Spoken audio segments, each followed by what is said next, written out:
Tonight in America, I want to tell you a story about a tree. Normally, I don't do environmental tree stories, but I'm going to make an exception tonight. But before I do, I want to ask for your help. While the rest of the media is focusing on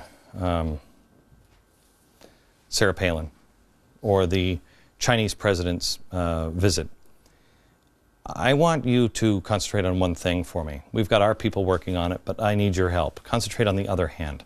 Today it was announced that Obama is planning a government-wide review of all federal regulations. Sounds like a Cass Sunstein utopia. He plans to use executive orders to initiate all of this. He says he just wants to make sure we avoid excessive, inconsistent, and redundant regulation. Cass Sunstein territory. Watch the other hand. We'll be following this, but we need you as a watchdog to watch as well. Please let us know. All right, back to the tree. I want to show you this tree. This tree lived for about 100 years. It was unique. It was unique. Look at all the other trees. There was nothing like this tree. Big, powerful. No one in the neighborhood had one quite like this. For the past 100 years, kids put ropes in its branches, family after family. One family had a swing with a tire right there. 1911, shortly before Woodrow Wilson started to destroy our nation, there were children climbing in this tree's branches. Parents told their children stories under this tree. Families picnicked, put tents out for their kids in the summer. A century of lovers whispered sweet things to each other while listening to the rustle of its leaves. During autumn, the leaves would turn bright red and orange and fade and finally fall, before renewing itself again in the spring. For generations, the people who lived in this neighborhood believed that this tree was something unique and special and strong. Look at it. Healthy.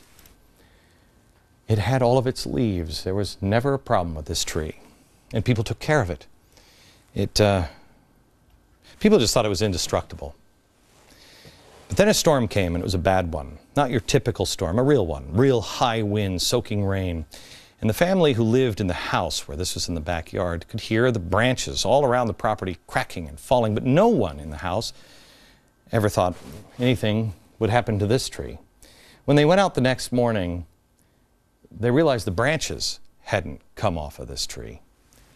This tree had actually toppled over, the entire root ball and everything. The tree fell down. It didn't snap in half. It was laying on the ground. Only then did they realize that this cottonwood was one of the weakest trees in the entire neighborhood. You see, the tree grew in such a way, if you know anything about cottonwoods usually are by a river. And this particular tree, not only by a river, but it also was in low-lying, and it was a watershed. I mean, there was a lot of water there. And the family loved this tree, and so it was watered all the time. In the dry seasons, the family who lived at the home kept the tree watered. They loved the tree. They took care of it. And the river barely ever got that low, so it was a perfect place for a tree because the access to the water was so easy. It's actually what killed the tree. Because while other trees had to have roots that were deep, all the roots of this tree were horizontal. They didn't go deep and down. They just went out. They grew just below the surface. The tree had always had easy access to life-giving water. It had provided wonderful times, lots of memories for several generations, and people in that neighborhood thought it was so strong it could never come down. But only in the end did the owners realize, after it was too late, that everything came too easily for the tree. So when the winds came, it was easily uprooted. The tree could weather some storms, a lot of storms, but just not big storms. I mean, that's all I have. I just wanted to tell you a story of a tree. All right, let me tell you about Camden, New Jersey. This is one of the most dangerous cities in the U.S. In fact, I think it's the second most dangerous city. It's struggling to close a $26.5 billion budget gap. Well, they've got the solution, they think. Today, the city government began making deep layoffs there. As many as 335 workers. That's 1/6 the amount of total local government workforce. Got it, 1/6. They lost their jobs, including half of the police force and 1/3 of the city's firefighters. Now, I don't know about you, but I think I'd lose almost everybody else before I lose the police and firemen in one of the nation's most dangerous cities. Keep in mind, in 2009, the city had 2,380 violent crimes per 100,000 residents. Oh, is that it? That's more than 5 times the national average, according to the FBI. More than half of Camden's 80,000 residents, mostly black and Hispanic, live in poverty. Why did these cuts happen? Well, city officials, let me tell you something. The politicians and the union leaders have been lying to the people and the union members. The city officials now come to the unions, and the unions said no. Okay, so they failed to come to a deal to avoid any layoffs. This is what the mayor wanted.